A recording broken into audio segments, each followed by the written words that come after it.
Ladies and gentlemen, good morning. My name is Justin Jones. I'll be your MC for the opening ceremony. The Minister for Defence is delayed this morning by his flight, so we'll just be amending the starting times slightly. Our plan is to bring the VIPs on stage at 9:10. Could I ask that you use the opportunity now to physically check that your mobile phone is switched to silent? And I'd like to invite the staff from the Convention Centre on stage just to give a short OH&S and security brief.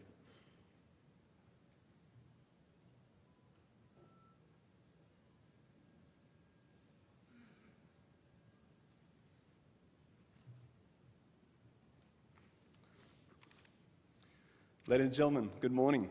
My name is Eddie Iddick from the Sydney Convention Exhibition Centre Security Department. We'd like you to please pay attention to this short but important announcement concerning the Centre's emergency and evacuation procedures. Pacific 2012 organisers and the Convention Centre security and the team here at the Convention Centre are dedicated to your safety and would like you to please pay attention to this announcement. The following evacuation plan has been developed for use in the event of an emergency should it be required. In the event of an emergency, you will hear one alarm. And the alarm sounds like this.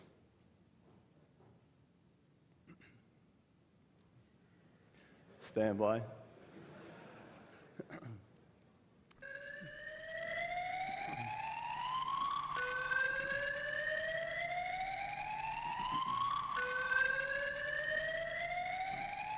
Thank you. What we'll do, we'll get the diagram up for the Parkside Auditorium at the moment. Can we get that diagram, please? Now, this is the area you're all located in, the Parkside Auditorium. The diagram indicates your current location and the emergency exit doors, including all the firefighting equipment. As you can see, the green exit signs mark the exit points. They are mainly to the front and to the rear of the auditorium. If there is an evacuation, please utilise these exits and proceed to the nearest assembly point. In the event of evacuation, you can assemble on the pavers outside the Convention Centre between the IMAX Theatre and Tumbalong Park. Please stay there and the Centre will attend to your needs and we will give you further directions. Thank you for your attention for this great short spiel, but have a great time and I hope you enjoyed time at the Centre. Thank you.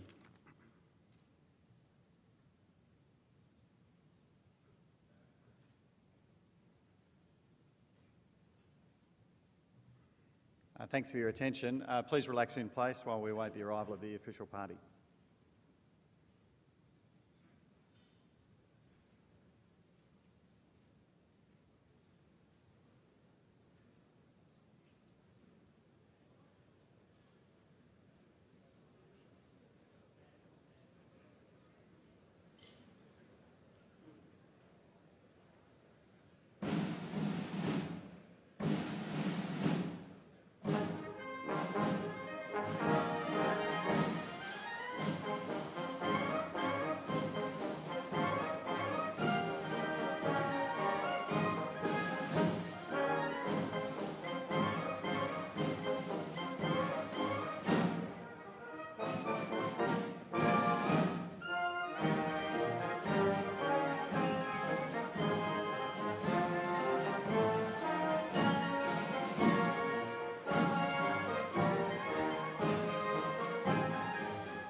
nature's gifts of beauty, rich and rare. In history's page, let every stage advance Australia fair. In joyful strains, then let us sing, advance Australia fair.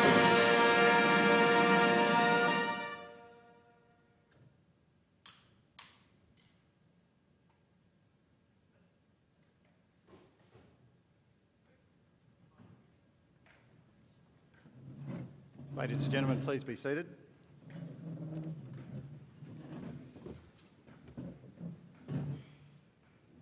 I'd like to introduce the members of the official party for this morning's welcome. The Chairman of Maritime Australia Limited, Vice Admiral Chris Ritchie, AO RANR. The Chairman of the International Maritime Conference Organising Committee, Mr John Jeremy. The Deputy Premier of New South Wales, the Honourable Andrew Stoner, MLA. Chief of Navy, Vice Admiral Ray Griggs, AM CSC RAN, and will be joined shortly by the Minister of Defence, the Honourable Stephen Smith MP. I'd now like to invite to the podium the Chairman of Maritime Australia Limited, Vice Admiral Chris Ritchie.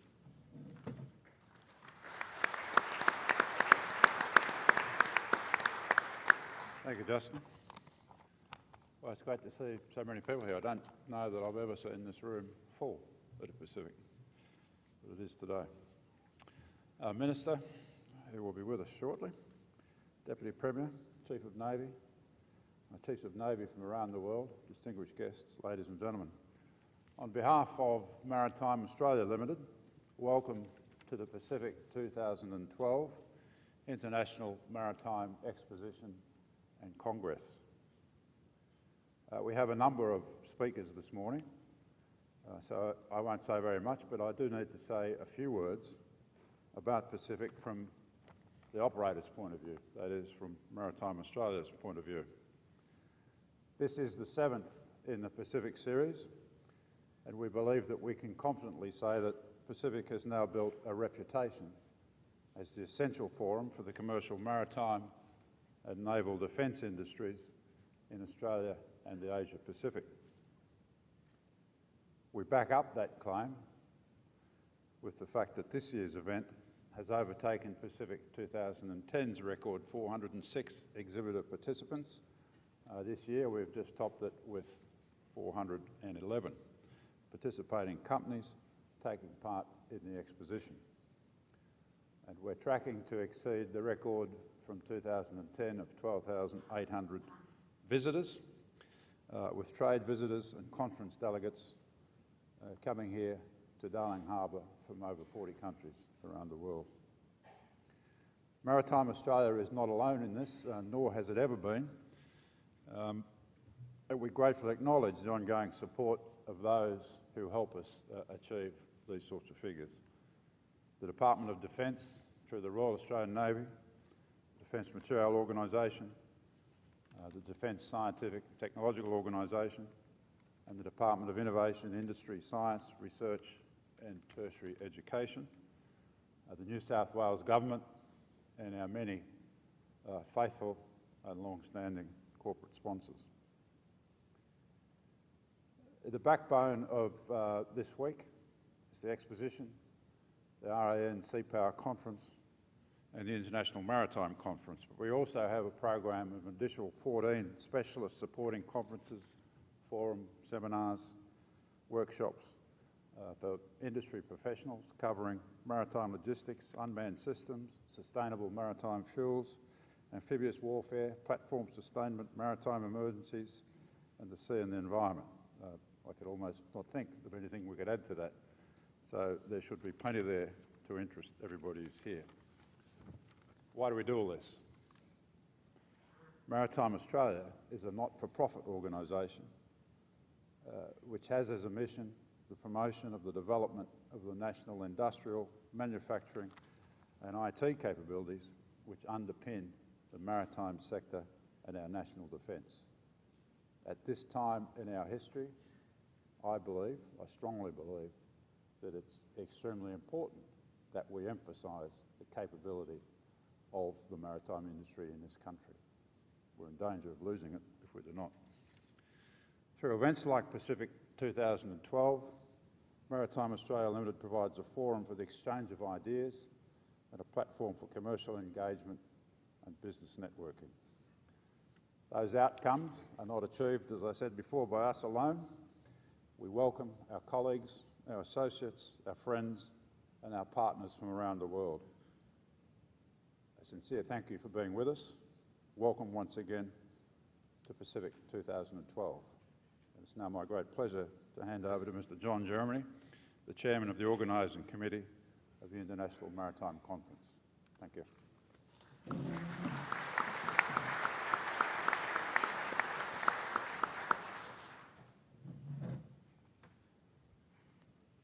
The Honourable Andrew Stoner, Deputy Premier of New South Wales, Chief of Navy, distinguished guests one and all, ladies and gentlemen. On behalf of the organising institutions, the Royal Institution of Naval Architects, the Institute of Marine Engineering Science and Technology and Engineers Australia, I would like to welcome delegates to the Pacific 2012 International Maritime Conference and indeed everyone here today. The Pacific series of international maritime conferences have been held for 12 years now, and with the RANR Conference and the International Maritime Exposition, they are important events in the international calendar. The organisation of such conferences, like the IMC, is an important part of the role of the three professional institutions to arrange periodical meetings to discuss practical and scientific subjects relevant to their members' professional interests. As have all our conferences, this International Maritime Conference will be mainly looking forward to the challenges and opportunities of our time. We'll be considering a very wide range of subjects, including maritime research, hydrodynamics, ship and submarine design, ship safety, shipbuilding and sustainment, marine engineering, and modern materials and fuels. It is a most interesting and informative program, and I hope to see many of you in the conference sessions. As usual, one of the great satisfactions for the Organising Committee of the Pacific 2012 IMC has been the excellent working relationship we have enjoyed with Maritime Australia Limited and the Royal Australian Navy in organising this special event. We're also very grateful for the generous support of the IMC sponsors, which has been vital in helping to make this conference possible, and I extend to them the thanks of the organising institutions. Pacific 2012 will be a memorable event. There's much to see and do over the next few days, and finding the time to extract the maximum benefit will be quite a challenge for all of us. I wish all the delegates to the conference's success in meeting that challenge and a very rewarding few days here in Darling Harbour. And it's now my very great pleasure to introduce the Deputy Premier of New South Wales, the Honourable Andrew Stoner.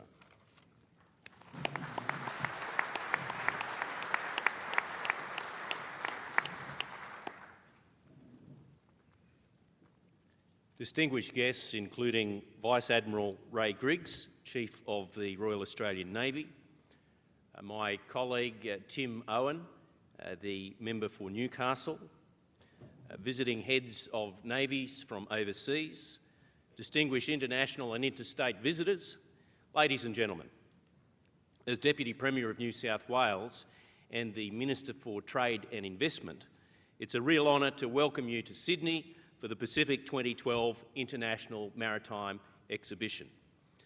The diverse range of uniforms in this auditorium demonstrates the high regard that Pacific 2012 is held amongst our international friends.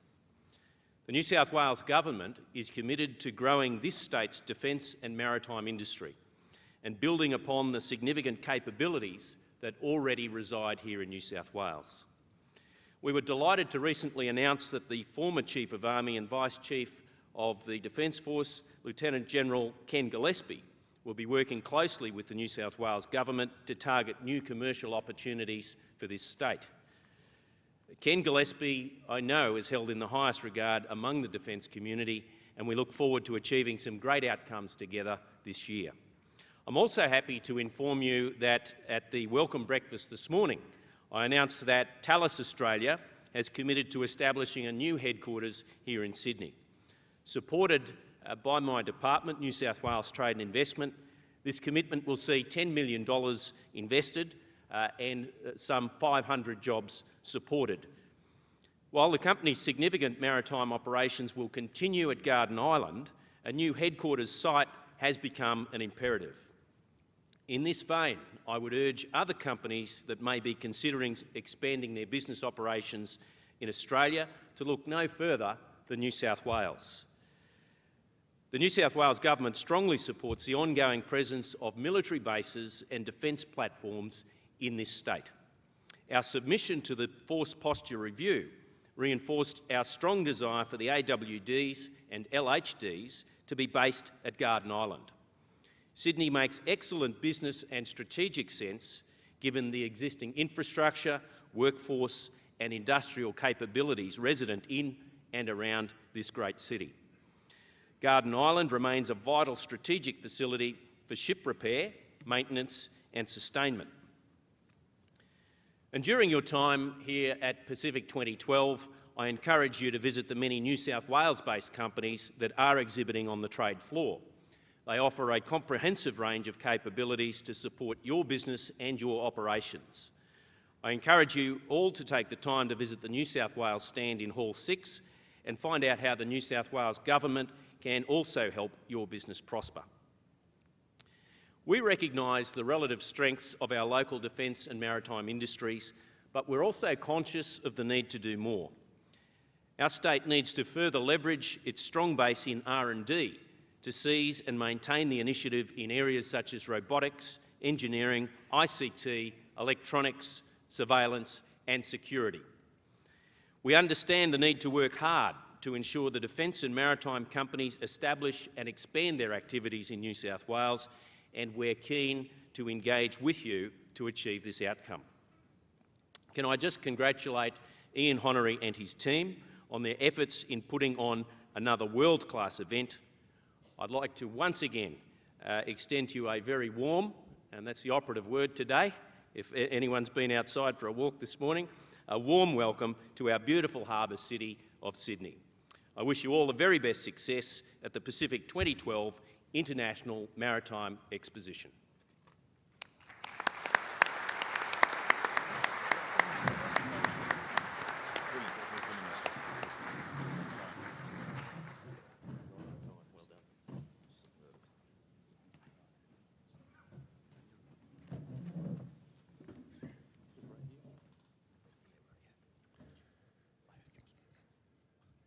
Minister, Mr Deputy Premier, Admiral Ritchie, Mr Jeremy, fellow former and current Chiefs of Defence, Navies and Army, fellow mariners, other distinguished guests, ladies and gentlemen. It is my privilege as the Chief of Navy to welcome you to the Royal Australian Navy Sea Power Conference 2012, which will again be held as part of the biennial Pacific Maritime Congress and Exposition. The conference, the Sea Power Conference, was originally started by the Australian Naval Institute. It was taken over and has been run by the Navy for many years now. It is a very important event on the naval calendar. The synergy of the three events being held together helps us attract a very large number of overseas delegations, a significant number of Chief of Navy counterparts, and very senior representatives from around 35 navies. This year we have had over 1,500 registrations for the Sea Power Conference. I think the previous record was around 1,000, so it's a significant increase in registrations, and I think it reflects the regard in which the conference is held. Around the conference, of course, are a large number of other activities that Admiral Ritchie has mentioned, and this allows us to maximise the value of the time that we invest here. The conference has for many years and continues today to attract some excellent speakers, leaders in their field, and I would like to thank them for making the journey, whether it be from Canberra or from London or anywhere in between, and for their continued support of this event. This year's conference will explore the broad theme of the naval contribution to national security and prosperity. which is aimed at informing how navies contribute on a daily basis to the defence and well-being of their nation and its interests. You will hear speakers who will present a range of perspectives in a creative and stimulating way to generate greater discussion of how navies preserve good order at sea and ensure the economic prosperity and security of the nation by the protection of seaborne trade, the management and conservation of ocean resources, the protection and enforcement of maritime sovereignty, and the conduct of oceanic scientific research. The conference program has been designed to permit all delegates to visit the many industry displays in the exposition itself and to conduct informal professional discussions with exhibitors and fellow delegates. Registration to the conference, of course, includes free access to the exposition and access to all presentations of the International Maritime Conference. The conference proceedings will be published and distributed after the event. I strongly support this most prestigious and comprehensive international maritime event and invite you to make the most of the outstanding program over the next 3 days. But I'd now like to welcome our Minister for Defence, the Honourable Stephen Smith, to make some remarks and to formally open Pacific 2012 Maritime Congress and Exposition.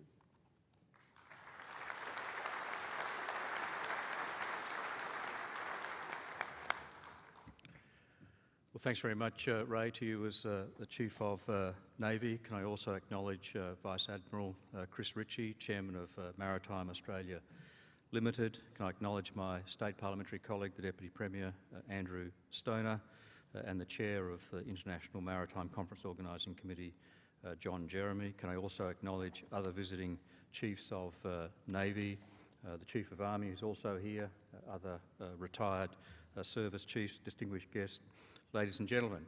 Well, firstly, I must apologise for being late. I was in the bleachers and heard Andrew's speech. I never like to be late at a conference, but I assure you that at a Navy conference, the delay was entirely a matter of air and land transportation. And I've prepared a paper for presentation to the conference.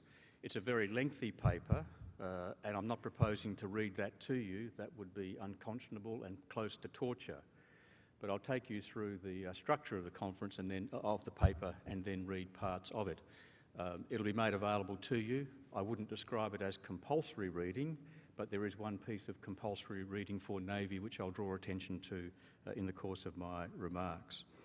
Firstly, can I say how pleased I am to be working closely with Ray Griggs, the Chief of Navy, as we confront a range of challenges and opportunity for Navy and Australia into the future. Can I warmly welcome again the 8 Chiefs of Navy from overseas participating in the Sea Power Conference, along with representatives from some 35 to 40 countries. This is now both a long-standing and a significant forum, and it's particularly relevant today, in my view, as maritime security moves to the forefront of strategic considerations in our region and beyond. And combined with the International Maritime Exposition, we've now got a unique forum where Navy and those interested in Navy, where maritime and defence industries and those interested in strategic matters can not just showcase their products but also showcase their ideas as part of this conference. I'm pleased that as a part of the conference, the Chief of Navy has made available 5 Royal Australian Navy ships for delegates' tours, including our newest amphibious heavy lift ship, HMAS Choules, 2 frigates, Sydney and Ballarat. They're all berthed at Fleet Base East or Garden Island, and we've also got 2 mine hunter coastals, Huon and Yarra, and they're berthed at Cockle Bay, and all delegates are welcome to go on those tours. The conference theme, Naval Contribution to National Prosperity and Security, is deeply relevant to our region's circumstances as strategic and political, economic, military and maritime weight shifts to the Asia-Pacific region and to the Indian Ocean rim. Your deliberations will be significant to not just the Australian Navy but other navies, as around the world that discussion will complement the ongoing dialogue that we see on maritime security and maritime issues, including the Western Pacific Navy Symposium, the Indian Ocean Navy Symposium and the ASEAN Defence Ministers meeting expert maritime group, which Australia co-chairs with Malaysia. The next portion of my paper deals with essentially the rise of the Asia-Pacific and the rise of the Indian Ocean Rim, with the world moving to our part of the world, the rise of China, the rise of India, the rise of the ASEAN economies combined, the ongoing significant influence of Japan and the Republic of Korea, and the ongoing significance of the United States. It's more than just the rise of China. I continue to emphasise the rise of India and the Indian Ocean Rim, and that is underlined in the paper. I won't bore you with the detail of that, it's there for you to read. But I have made the point in the past that the Asia-Pacific is home to 4 of the world's major powers and 5 of the world's largest militaries: the United States, Russia, China, India and North Korea. It's also home, the Asia-Pacific, to some of the world's largest navies: the United States, China, Russia and India. And of course the United States presence is underpinned by United States Pacific Command, which comprises 1/5 of the total US military strength, includes 6 United States aircraft carrier strike groups, 2 Marine Expeditionary Forces and 185,000 naval and marine personnel. In the paper, I underlined the importance of maritime and territorial disputes and the importance of that they are resolved peacefully in accordance with international law, and the importance of sea lines of communication, not just to Australia as a great trading nation, but to our region and the world generally. My references to the Indian Ocean Rim underline the growing importance. The rise of India is underappreciated, as is the importance of the Indian Ocean Rim, already home to more than 2.5 billion people, almost 40% of the world's population, with some critical sea lines of communication: the Straits of Malacca, the Straits of Hormuz and the Suez Canal. As India rises, this will become even more significant. And that's why in the course of the last 4 years, this government has worked very hard to enhance our engagement with India. And on the military or Navy front, we're strong supporters of the Indian Ocean Naval Symposium, IONS, an initiative of the Indian Navy, and Australia will host the IONS conclaves of chiefs in Perth, our Indian Ocean capital, in 2014. I also make some remarks about my most recent visit to India, where I visited Western Naval Command in Mumbai just before Christmas. My first overseas trip this year was to the United Kingdom, to London, for the meeting of the Australia-United Kingdom Ministerial Consultations, OCMIN as it's called. We now do that annually. In 2010 in Sydney, 2011 in Sydney, 2011 in Sydney, 2012 in London, 2013 will be in Perth, again reflecting the importance of the Indian Ocean to Australia and to the rest of the world.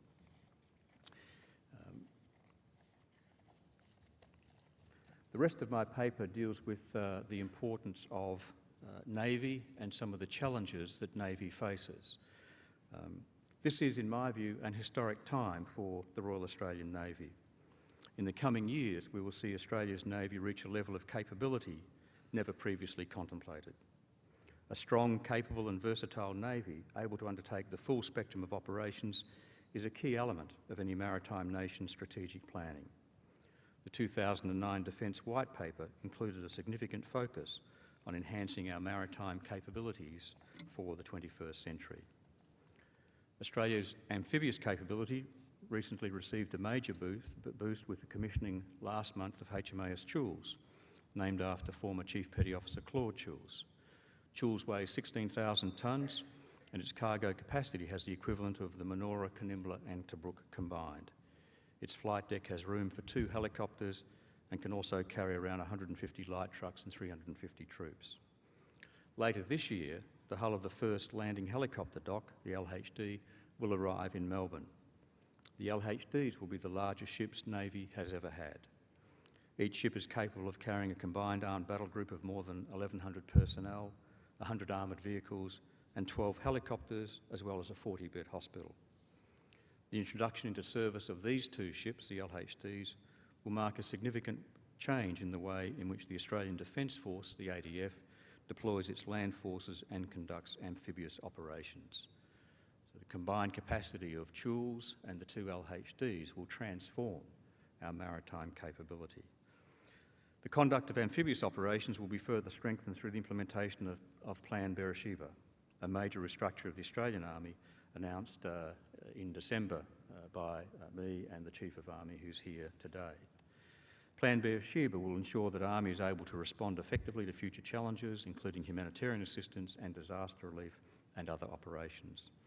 It includes the dedication of the 2nd Battalion, Royal Australian Regiment, to form the core of Army's contribution to a future amphibious force capable of conducting humanitarian and disaster relief and other operations, particularly to our immediate region.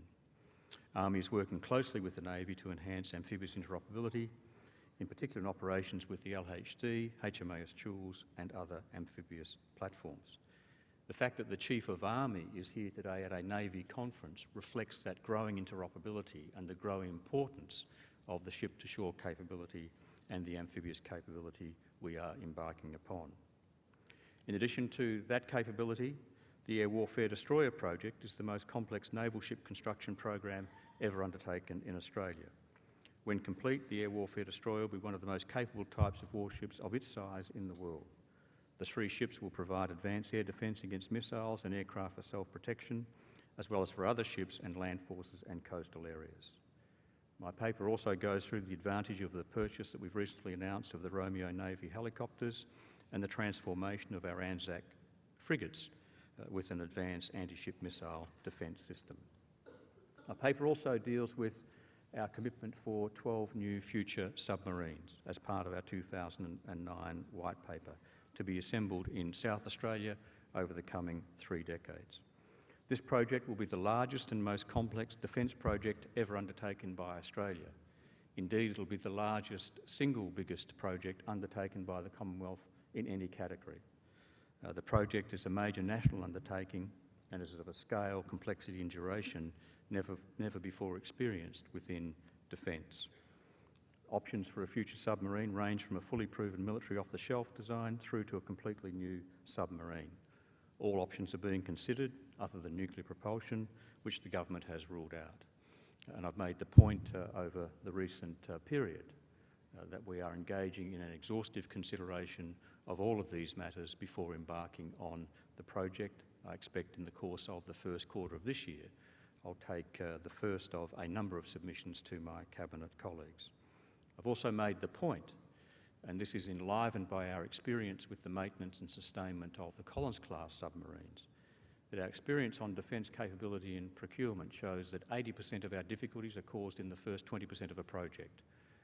If we're going to embark upon the single biggest project the Commonwealth has ever seen, we're going to get it right from the start. And that includes the lessons learned from maintenance and sustainment of the Collins-class submarines. And in that respect, I recently commissioned John Coles from the United Kingdom to effect a review of our maintenance and sustainment of the Collins. The first phase of the Coles review was released by me and the Chief of Navy in December, and we're expecting the second phase of that review in the course of the first half of this year. The paper details not just the Coles review, but also the Rizzo review into our amphibious capability, and makes the point that the lessons learned from our amphibious capability difficulty, the lessons learned from Collins maintenance and sustainment, have to be incorporated not just into our planning and thinking for our future submarines, but also into our other naval maintenance and sustainment areas. One of the big mistake of Collins was not to understand from the outset the size and the enormous resource allocation required for maintenance and sustainment over a number of decades. We will not make the same mistake so far as the future submarine is concerned. The remainder of my paper deals with force posture in 2 respects. Firstly, our work with the United States on global force posture review, where we announced in the course of President Obama's visit in November a rotational Marine Task Force group presence in the Northern Territory for training, and also greater use of Northern Territory airfields for United States access for aircraft. Those have been detailed.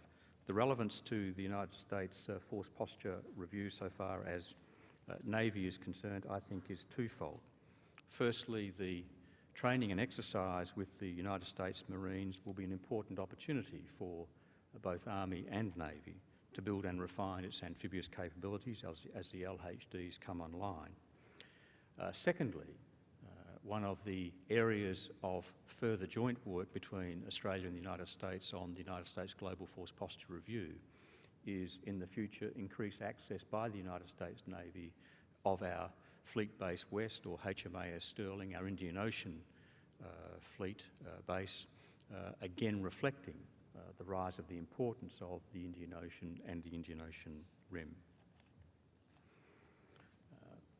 More importantly, in some respects, is the Australian Defence Force Posture Review, which I initiated in July of last year.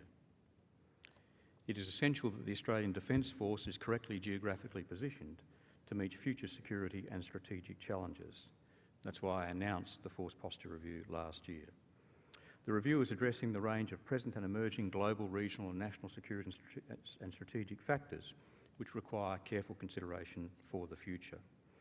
These strategic and security factors include the rise of the Asia-Pacific as a region of global significance, the rise of the Indian Ocean Rim as a region of global strategic significance, the growth of military power projection capabilities of countries in the Asia-Pacific, the growing need for the provision of humanitarian assistance and disaster relief following extreme events in the Asia-Pacific, and energy security and security issues associated with expanding offshore resource exploitation in our northwest and northern approaches.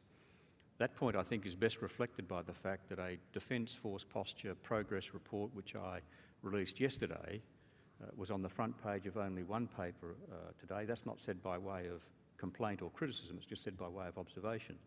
The one paper which did run it on the front page was the Financial Review, reflecting the importance of that growing energy resource belt to the northwest, the north and the northeast of Australia. The Force Posture Review, and I'm expecting the final report by the end of March this year, it's of course being conducted by Alan Hawke and Rick Smith, two former Secretaries of Defence, will feed into the 2014 Defence White Paper process. The last time we did something of this significance was in the 1980s when Professor Dibb and Robert Cooksey did some work for one of my predecessors, Kim Beazley, that informed the 1987 White Paper and its outcomes. Those reviews resulted in the establishment of some of our so-called bear bases, RAF Sherga in Queensland, for example, and most importantly, saw the move of some of our naval assets and submarines to HMAS Sterling in Western Australia. The need for a posture review is driven by our strategic circumstances. Our strategic interests are overwhelmingly positioned to the north, the northwest and the northeast, and to the Indian Ocean Rim. A Brisbane line disposition of Navy, Army or Air Force assets does not reflect the modern reality of where the Australian Defence Force must operate, whether for military operations or humanitarian assistance and disaster relief or other contingencies. It's essential to consider whether the ADF is appropriately geographically positioned to respond in a timely way to Australia's strategic and security demands. As I've indicated, the expert panel's progress report was released yesterday. And whilst my own paper today I don't regard as essential or compulsory reading, I do very much regard the progress report published yesterday as essential and compulsory reading for Navy and anyone interested in Navy. The progress report offers a range of thoughts and options on how the ADF could be better geographically positioned to respond in a timely way to our modern strategic and security demands. The progress report points to the Asia-Pacific century as reinforcing the need for a force posture that can support operations in Australia's northern and western approaches, as well as operations with our partners in the wider Asia-Pacific and the Indian Ocean Rim. The progress report points to expanding maritime capabilities as significantly influencing Australia's future force posture. Joint amphibious capabilities envisaged as having a transformational effect on Navy, Army and the ADF generally, driving force posture considerations. The The review panel examines possible basing options in the north and northwest of Australia and the possibility of arrangements that enhance access to commercial ports. The review panel also highlights the potential for greater wharf capability and support facilities at HMAS Stirling to support major surface combatant capability and operations.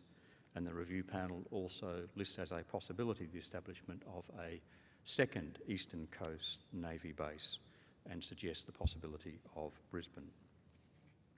It's worthwhile, I think, just drawing attention to some of the detail of the progress report released yesterday. In their covering letter to me, enclosing the progress report, Mr Hawke and Mr Smith said, and I quote, "In our view, Navy faces the greatest challenges in accommodating the practical and conceptual changes required." I very strongly agree with that.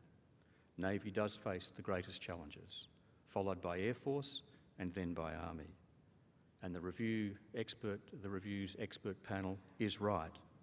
It's a challenge in accommodating the practical, it's a challenge in accommodating the conceptual. And if you look at the preliminary conclusions at Attachment C or Attachment C, Appendix 1, the review panel's preliminary conclusions, and I won't go through all of them, but they are well worth having a look at. And the most relevant ones are preliminary conclusions 5, 10, 15 through to 19, and 34 and 35. And I'll refer to some of them. While permanent Navy bases in the northwest are not operationally necessary, there is a case for Defence to pursue improved access arrangements at commercial ports such as Exmouth, Dampier, Port Hedland and Broome. Another, Defence to increase the prominence of Fleet Base West Command and upgrade the current rank level of Commanding Officer HMAS Stirling from Captain to Commodore in view of the prominence of the ADF and Navy presence in Western Australia and the increasing importance of the Indian Ocean and the need to support whole-of-government international engagement efforts. Defence to proceed with its plan to home port the air warfare destroyers and LHDs at Fleet Base East. That'll be music to Andrew's ears. In the short term, but also develop additional options as set out below. So Fleet Base East in the short term, but also to develop additional options as set out below. And those include options to expand wharf capacity and support facilities at Fleet Base West, refers to Fleet Base West to continue as the primary submarine home port, but also contemplates the possibility of another home port submarine base, including the possibility of Brisbane. Defence to also plan to expand the capacity of bases at Darwin and Cairns. And on joint amphibious capability, plans for developing an amphibious mounting base capacity at Townsville are appropriate and on track, but Defence should develop an alternative amphibious mounting option for Darwin that includes facilities at East Arm Wharf. Defence to develop options to allow large amphibious ship to embark Army units based in Brisbane and, as a lesser priority, Adelaide, in addition to Townsville and Darwin. I haven't gone through them all, but just by going through that list underlines what I regard is the important message by the review panel to Navy that Navy faces the greatest challenges in this area, both in a practical sense and in a conceptual sense. More broadly, the review is also examining logistics support requirements, training areas for large-scale and joint training exercises, demographic and economic factors, public communication strategies and engagement with industry, particularly the minerals and petroleum resources industry in Australia's north and northwest. The review's final report will be submitted to Government at the end of March this year. We will then closely examine the Force Posture Review, which will form part of the security and strategic considerations for the 2014 White Paper. A related independent review, also being undertaken by Alan Hawke, on this occasion without the assistance of Rick Smith, is examining the future use of the naval docks at Garden Island in Sydney by visiting cruise ship. This review is assessing whether there is scope to enhance cruise ship access to Garden Island without adversely impacting on its priority role of supporting Navy maritime operations. The review will focus on the opportunities for greater civil-military cooperation in the use of finite berthing resources for very large vessels in Sydney. And I'm expecting to receive this review early next month. I think tomorrow's the 1st, so Alan may well be here. He'll probably tell me over a cup of tea whether it's tomorrow or some subsequent stage. My paper concludes, in a sense, where I started. The Asia-Pacific region is a region of strategic flux. The changes in our immediate region, including the Indian Ocean Rim, present a number of strategic challenges for Australia, but also enormous opportunities in the years ahead. These are challenges not just for our nation, but for our Navy. Australia sees the continued enhanced presence of the United States as fundamental to ensuring the continuation of the security and stability in our region that has underpinned the economic growth and prosperity in the post-World War II period. Australia will continue to play a role in ensuring the security and stability of the region, including with our alliance partner, the United States. Fundamental to this is the need to have strong, modern and capable naval and maritime capabilities, able to respond to the full range of challenges ahead. As we look to the future, it is vital that we heed the hard lessons learnt in the past years and prepare for the future. As we increasingly recognise the importance of maritime security, I wish you well in your discussions on the challenging issues facing not just the Australian Navy but other navies in the broader maritime community in the Asia-Pacific and Indian Ocean Rim. I've got great pleasure in officially opening your Sea Power conference and I wish you well with your deliberations and hope that you find your time in Sydney both productive and enjoyable. Thanks very much.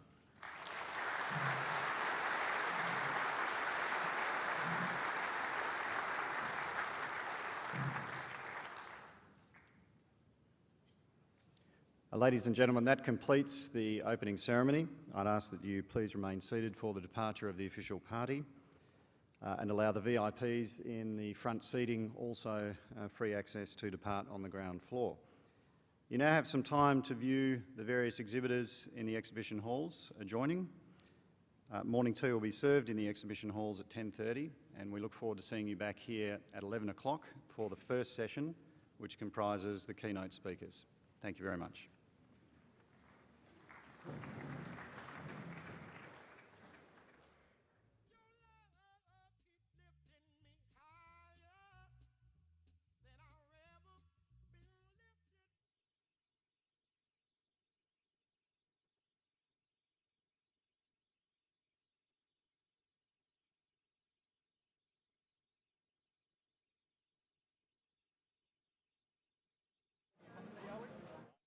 Talking the scenes recall, my minute movement and songs they fall. Find the backing tape, that certain texture, that certain smell. To lie in sweat on familiar sheets, in brick veneer on finance bears. In a room of silent heartedplex, that certain texture, that certain smell. Brings home the heavy days, brings home the nighttime swell. Out on the patio we sit, and the humidity we breathe. We watch the lightning crack over cane fields, laugh and think, this is Australia. It's a great southern land. Standing at the limit of an endless ocean, stranded like a runaway lost at sea. City on a rainy day down in the harbor, watching as the gray clouds shadow the bay. I'm looking everywhere 'cause I had to find you. This is not the way that I remember it here. Anyone can tell you it's a prisoner island, hidden in the summer for 1,000,000 years. Great southern land.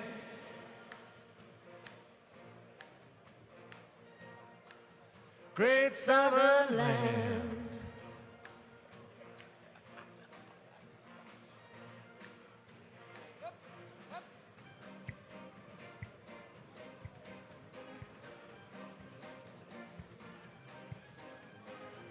Traveling in a fried-out combi on a hippie trailhead full of zombies. I met a strange lady, she made me nervous.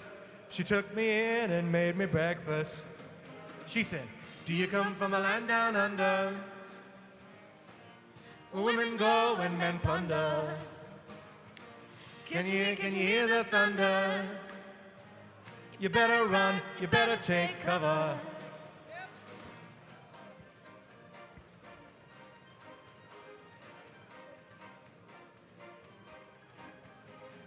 Fine man from a band in Brussels. He was 6'4" and full of muscle. I said, do you speak my language? He just smiled and gave me a Vegemite sandwich. And he said, do you come from a land down under, where bitters flow and men chunder? Can you hear the thunder? You better run, you better take cover. From a land down under, where bitters flow and men chunder. Can you hear the thunder? You better run, you better take cover.